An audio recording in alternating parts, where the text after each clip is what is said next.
once something tough comes in your life, you're never going to be the same person again, right? But I had a lot going on that year, first year of uni. Some of which I'll open up about, some of which I think is best to keep quiet. But the general gist of the feeling was that I was kind of stuck in the middle in a dark room, and every direction I went looking for a way out was giving me a problem. There were issues all around me, and I couldn't turn anywhere for not even support, just for fixes for problems. And so a lot of stress, a lot of things going on, my own finances, my own uni life, being a first year student. Living in London is expensive. I'm not from London, I'm outside of London. So coming to London, living in London, loan, student accommodation prices, which are just through the roof. Living costs on top of that. Family and job prospects, like job stuff, like family wise. Which I'm not going to go into detail about. My sister, like her uni kind of situation. So there's a lot going on. Relationship. A lot of things that were, not that they were all problematic, just things I was afraid of. Things that were just scaring me, like, okay, what if this happens or that happens? What if that happens and this happens? How do I fix this situation? And it's not in my hands to fix. How do I help this person? But, there's nothing I can actively do to help this person because it's their life. And they have to go through that.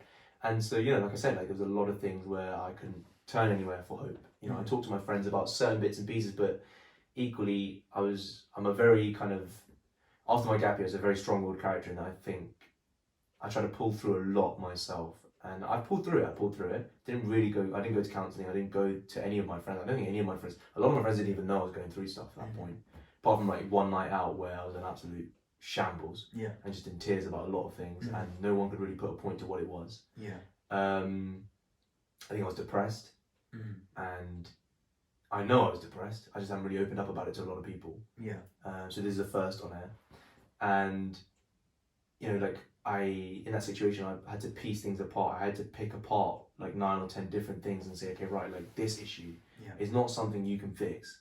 It's not in your hands. As much as you stress about that, there's nothing you can actively do to fix that. And that was a fact for a lot of different things.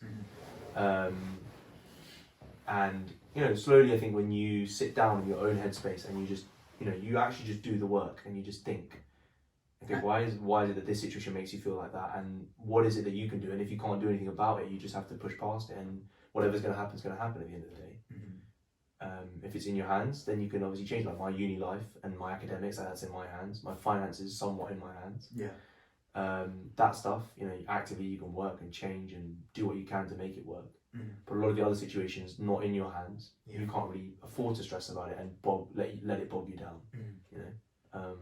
I mean, you were forced to learn the tough lesson, but you're the only one who can fix the problem. That's it.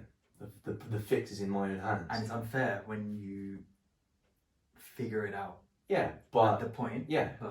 But it's what Gearry said earlier. It's you go through stuff at a time, and after that point, you don't think the same. The way I think about life, and the way I think about things has changed a lot, drastically. And that point was one. I matured a lot from that point. I learned a lot about life and a lot about loads of different things, and the way I am, the way I project myself, the way I see situations. It was a bit of a wake-up call, but also a bit of a wake-up call with the whole self-love, even though I wasn't doing it to the extent I'm doing it right now, but it was still a start to that kind of, okay, put yourself first. Hey, you can worry about all of these things, but if you're not taking care of yourself, you're not going to be able to, think about and sort all these things anyway.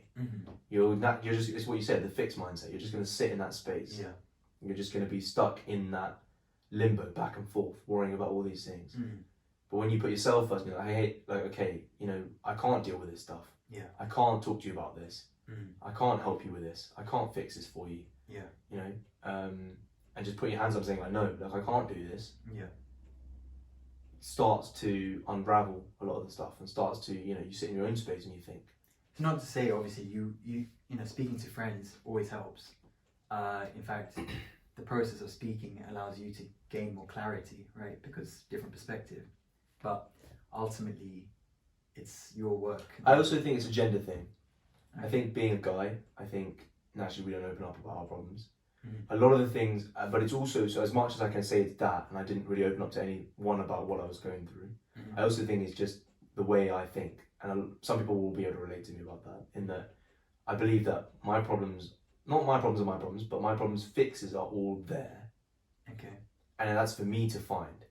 Me speaking to someone else is going to give, their opinion obviously will help, and their opinion might make me think in a different way. Yeah. I'm always open to opinion. Yeah. But I also think that, like, if I have an issue, the fix is going to be somewhere there in front of me. I just got to find it. Definitely, yeah. And so I delve deep into that. So a lot of the issues that I talk about, a lot of the things I'm talking about now, that happened like 3 years ago. Yeah. A lot of people didn't know about that I was going through this stuff until this year when I've opened up and spoken about it, because I can confidently speak about it. Yeah. You know, feeling depressed, feeling like suicidal, feeling like, you know, nothing's going my way. And like equally, you know, situations I'm going through now, things that I'm going through now, like I'll sit there and I'll sit in my own space. Yeah. I'll tell these lot, you know, like a long time after it's all happened. Yeah. But not in a way that I'm hiding it from people. It's just I like to work out stuff for myself. Yeah. But then obviously you would know when it's above you. Yeah, when it's beyond me, I would know, That's and that's when you need to know to reach out. Seek, you know, professional help or anything. Professional help, speaking to friends, like when it's unbearable, you know, okay, like this is above me and I can't deal with this myself because there's that much going on. Yeah.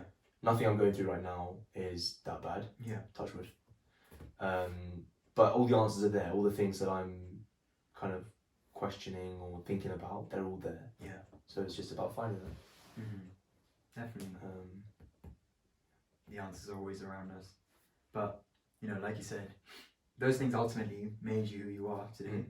But the growth is still yet to go. You know, and for anyone that sees this video that's on my committee, or any of the people that have recently told me that I'm old, I'm wise, I'm Uncle Vibes, you're going to watch this video, I'm going to send this video to you. Yeah. Uncle Vibes, you lot can all shut up. Politely, you lot can all shut up. But no, it's just, genuinely, it's life. Like, the things I've seen, the things I've been through, the way I am, being an older sibling, like, a lot of these things play into the way you think. Yeah. Play into the way, you know, like, naturally, Amma will come to me with issues and not my sister because she's younger. So naturally, I know a lot more about what's going on, and I'm a lot more aware of, you know, I don't know how to explain it. It's like your ears are up all the time. You're always listening and thinking and aware of what's going on around you. Whether or not your stuff is moving right, you're aware of everything else that's going around you, thinking about all these different things. While you're doing one thing, you're thinking, oh wait, I gotta do this. And that's just, I think that's just where I'm at in life right now. It's not a bad thing. No. It has meant that the last couple of years, like, I don't think I've enjoyed myself as much. I haven't lived my life as much. I have felt old. So I kind of take back the shut up that I just said to all these people. I have felt old, but I'm breaking it. And I'm making an effort for that myself, like doing things, taking care of myself, enjoying myself, going out, meeting new people, like all of that stuff again. Because it's all important. And we're 22. Yeah. I'm not 60. I might come across like I've had life experiences that make me sound like I'm 60 and I'm wise and I'm old. He's 23. He's 23. But no, like, I think life sometimes hits you like a truck. Some people will be able to relate, some people won't. Yeah.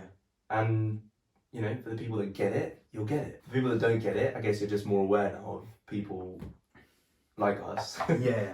No, not like us, but just people in general. You'll be aware, okay, like, it'll make you think. No, I genuinely do think that people, everything does, you know, happen to everyone, right? In the sense that struggles will happen.